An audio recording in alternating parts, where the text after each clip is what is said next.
Hello दोस्तों, कैसे हैं आप लोग। उम्मीद करते हैं कि आप लोग बहुत अच्छे होंगे और अपना तैयारी बहुत अच्छे से कर रहे होंगे। अभी जो है दोस्तों बीपीएसएससी एएसआई स्टेपनोग्राफर यानी कि एएसआई यानी कि दरोगा के बराबर का एक वैकेंसी आई हुई है।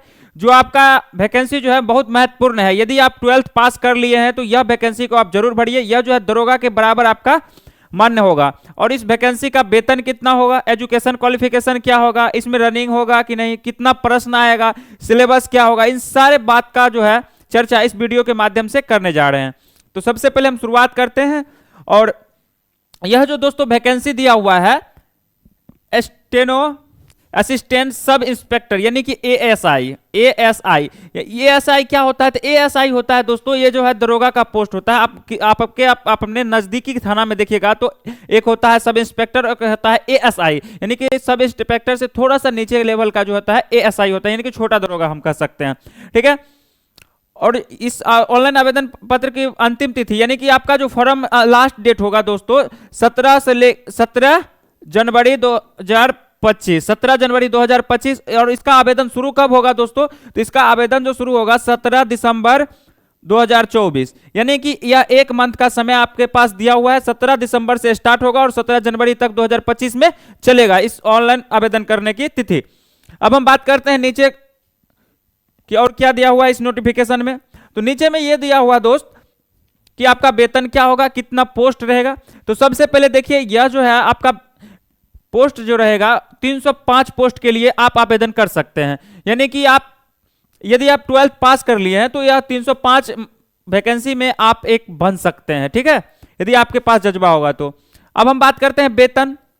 तो वेतन जो है 29,200 से लेकर 92,300 यानी 29,000 से लेकर 92,000 के पास आपका वेतन होगा। यानी कि यह भी वेतन जो है एक अच्छा खासा वेतन है आपके लिए।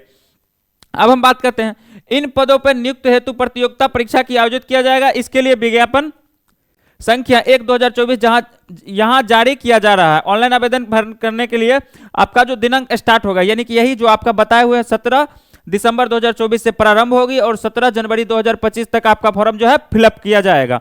अब हम बात करते हैं आगे। और आगे हम बात करने से पहले एक चीज देख लेते हैं कि उक्त पदों पर चयन के लिए बिहार पुलिस अवर सेवा आयोग द्वारा अभ्यर्थियों से ऑनलाइन आवेदन पत्र किया जाएगा। एक अभ्यर्थी मात्र एक ही फॉर्म भरेंगे।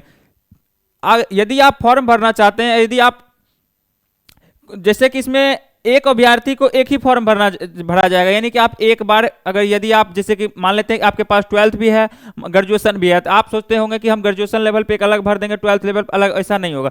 आप एक अभ्यर्थी हैं, एक फॉर्म आप फिलअप कीजिएगा। बिहार सरकार द्वारा गृह आयोग कि में आंसू सबर आयोग के निरीक्षक के पदों पर नियुक्त हेतु राज्य सरकार द्वारा विवाहित और वर्णित संख्या, यह आपका कुछ कुछ दिया हुआ, इससे आपका कोई लेना देना नहीं है। अब हम चलते हैं डायरेक्ट मेन बात पर। और मेन बात आपका क्या रहेगा दोस्त? तो मेन बात आपका यहां से आपका शुरू होगा और यहां पे आपका देखिए यहां जो है आवेदन के लिए पात्रता यानी कि भारतीय नागरिक होना चाहिए। यदि आप इस फॉर्म को फिलअप करना चाहते हैं तो सबसे पहले आपका क्या होना चाहिए? तो भारतीय नागरिक आप होना चाहिए यानी कि आपका जन्म जो है भारत में हुआ हो। दूसरा चीज कि पुरुष एवं महिला दोनों आवेदन कर सकते हैं।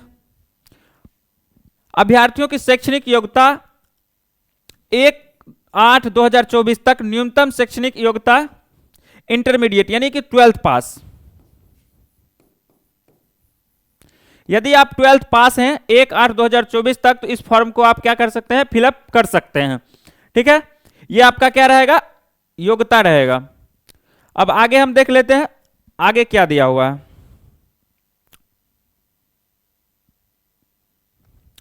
आगे आपका उम्र का भी चर्चा किया गया है। देखिए इसके अतिरिक्त अभ्यर्थियों को दिनांक 1/8/2024 तक कंप्यूटर संचालन में सरकार से मान्यता प्राप्त संस्थान से डिप्लोमा प्रमाण पत्र धारक होना अनिवार्य होगा। यदि आप कंप्यूटर सर्टिफिकेट मतलब यदि आपके पास है, यदि आप कहीं से सरकारी से अगर कंप्यूटर सर्टिफिकेट अगर आपके पास उपलब्ध है, यदि आप कंप्यूटर का जो है कोर्स किए हुए हैं तो उसको आप लगा सकते हैं, वो भी आपका अनिवार्य है लगाना। ठीक है। अब दूसरा उम्र सीमा की गणना, उम्र की बात करते हैं तो उम्र में जो है आपका दोस्त दिया हुआ है कि उम्र सीमा की गणना दिनांक 1/8/2024 के आधार पर की जाएगी। यदि आपका 1/8/2024 के आधार पर न्यूनतम उम्र 18 वर्ष और अधिकतम उम्र 25 वर्ष, यानी कि 1/8/2024 तक यदि आपका जो है डेट ऑफ बर्थ के अनुसार 18 वर्ष उम्र हो चुका है तो इस फॉर्म को आप फिलअप कर सकते हैं। अब चलते हैं थोड़ा सा नेक्स्ट में देखिए यहां पे आपका कुछ छूट दिया हुआ है, इसके बारे में आप देख लीजिएगा। बाकी आपका जो है टेलीग्राम बसंत विहार स्टडी पे इस नोटिफिकेशन को हम डाल देंगे। अब हम एग्जाम की बात करते हैं, ठीक है, और सिलेबस की बात करते हैं। तो इतना सारा जानने के बाद आपका क्या होता है कि यदि आप फॉर्म को भरते हैं तो उसके बाद आपका आता है एग्जाम, और एग्जाम में आपसे क्या पूछा जाएगा, कितना पूछा जाएगा, उसके बाद कितना एग्जाम होगा, तो इन सारी बातों को हम चर्चा करने वाले हैं। तो सबसे पहले देखिए नियुक्त की प्रक्रिया, यानी कि आपका नियुक्ति कैसे होगा। यदि आप ESI फॉर्म को भरते हैं और आप अंतिम रूप से सफल होना चाहते हैं तो आपका नियुक्ति कैसे होगा, तो इसके बारे में हम इसके बाद बताएंगे। तो देखिए नियुक्ति प्रक्रिया में लिखित प्रतियोगिता परीक्षा एवं पात्रता की जांच सम्मिलित होगी, यानी कि सबसे पहले देखिए आपका लिखित प्रतियोगिता परीक्षा होगा, आपका लिखित प्रतियोगिता परीक्षा होगा जिसमें आपका आवेदन पत्र के संग्रह के उपरांत आवेदन की संग्रह की जाएगी एवं जिन अभ्यर्थियों के आवेदन पत्र सही पाए जाएंगे उनके लिए लिखित परीक्षा का आयोजन किया जाएगा। लिखित परीक्षा में 2 प्रश्न पत्र होंगे। आपका जो लिखित परीक्षा होगा दोस्त उसमें 2 प्रश्न पत्र होंगे। एक आपका क्या होगा कि लैंग्वेज पेपर होगा, एक आपका लैंग्वेज पेपर होगा, और एक आपका क्या होगा,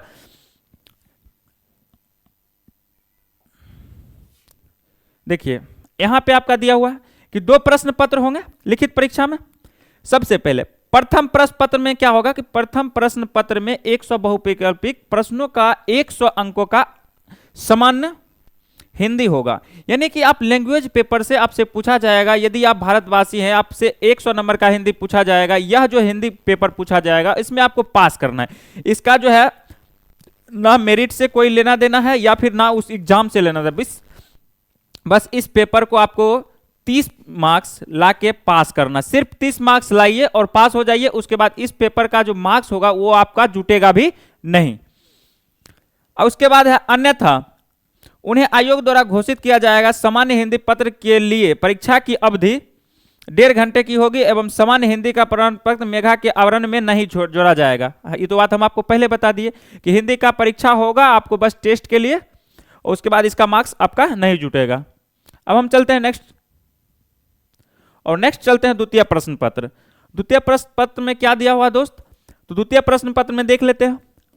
देखिए द्वितीय प्रश्न पत्र सामान्य ज्ञान एवं समसामयिक मुद्दों से संबंधित कुल 100 प्रश्न होंगे, यानी कि यहां जो BPSI यानी कि ASI इसमें जो है टोटल आपका 100 प्रश्न होंगे, 100 प्रश्न होंगे, और एक प्रश्न आपका क्या होगा 2 मार्क्स का होगा, यानी कि टोटल जो है आपका 200 मार्क्स का परीक्षा होगा एवं परीक्षा की अवधि 2 घंटा है, और इसका टाइम जो दिया रहेगा दोस्त 2 आवर दिया हुआ रहेगा। अब प्रत्येक गलत उत्तर के लिए 1 पॉइंट यानी 0.2 अंक काट दिया जाएगा। इसमें जो है नेगेटिव मार्किंग भी दिया हुआ है। आप क्या करिएगा कि प्रश्न मतलब बनाते समय यह भी ध्यान रखना होगा कि जिसका उत्तर आप सही से जानते हैं उसी प्रश्न को टिक करना है, बाकी को आपको छोड़ देना है, ठीक है। अब चलते हैं, कुछ नोट दिया हुआ उसको भी देख लेते हैं। और नोट में आपका क्या दिया हुआ दोस्त, नोट दिव्यांग अधिकार एवं अधिनियम 2016 के धारा इतना के अंतर्गत परिभाषित किसी भी बेंचमार्क दिव्यांग से संग्रहित अभ्यर्थियों को सुलक्षित सुविधा अनुमान कराई जा सकती है, दिव्यांग के लिए दिया हुआ है। और उसके बाद क्या है, हाँ पात्रता की जांच। अब चलते हैं, देखिए यहां पात्रता की जांच है, लिखित परीक्षा में सफल अभ्यर्थियों के सुलिखित हिंदी एवं अंग्रेजी के टंकन की जानकारी होना आवश्यक है। इसके लिए निम्न परीक्षा ली जाएगी। हिंदी सुलेखित की जांच 80 शब्द प्रति मिनट की गति से 5 मिनट तक लेखापन द्वारा की जाएगी। यानी कि आपका जो है दोस्तों, यदि आप कंप्यूटर सर्टिफिकेट लगाते हैं तो उसका जो है टाइपिंग स्पीड भी देखा जाएगा, ठीक है। यदि आप इस फॉर्म को फिलअप करते हैं तो आप अपना अभी से टाइपिंग करना स्टार्ट कर दीजिए, क्योंकि इसका जो एग्जाम भी होने वाला है वो बहुत जल्द होने वाला है।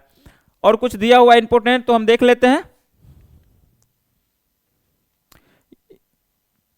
MS वर्ड में आपका लेगा, यहां से देख लीजिए, कंप्यूटर ज्ञान की जांच अभ्यर्थियों के MS ऑफिस यानी MS word, excel, power point तथा इंटरनेट के व्यवहारिक ज्ञान की जांच की जाएगी। इस जांच में असफल अभ्यर्थियों को अयोग्य घोषित कर दिया जाएगा।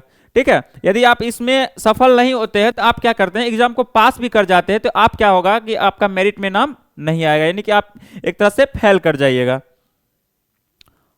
और इसके बाद आता है क्या,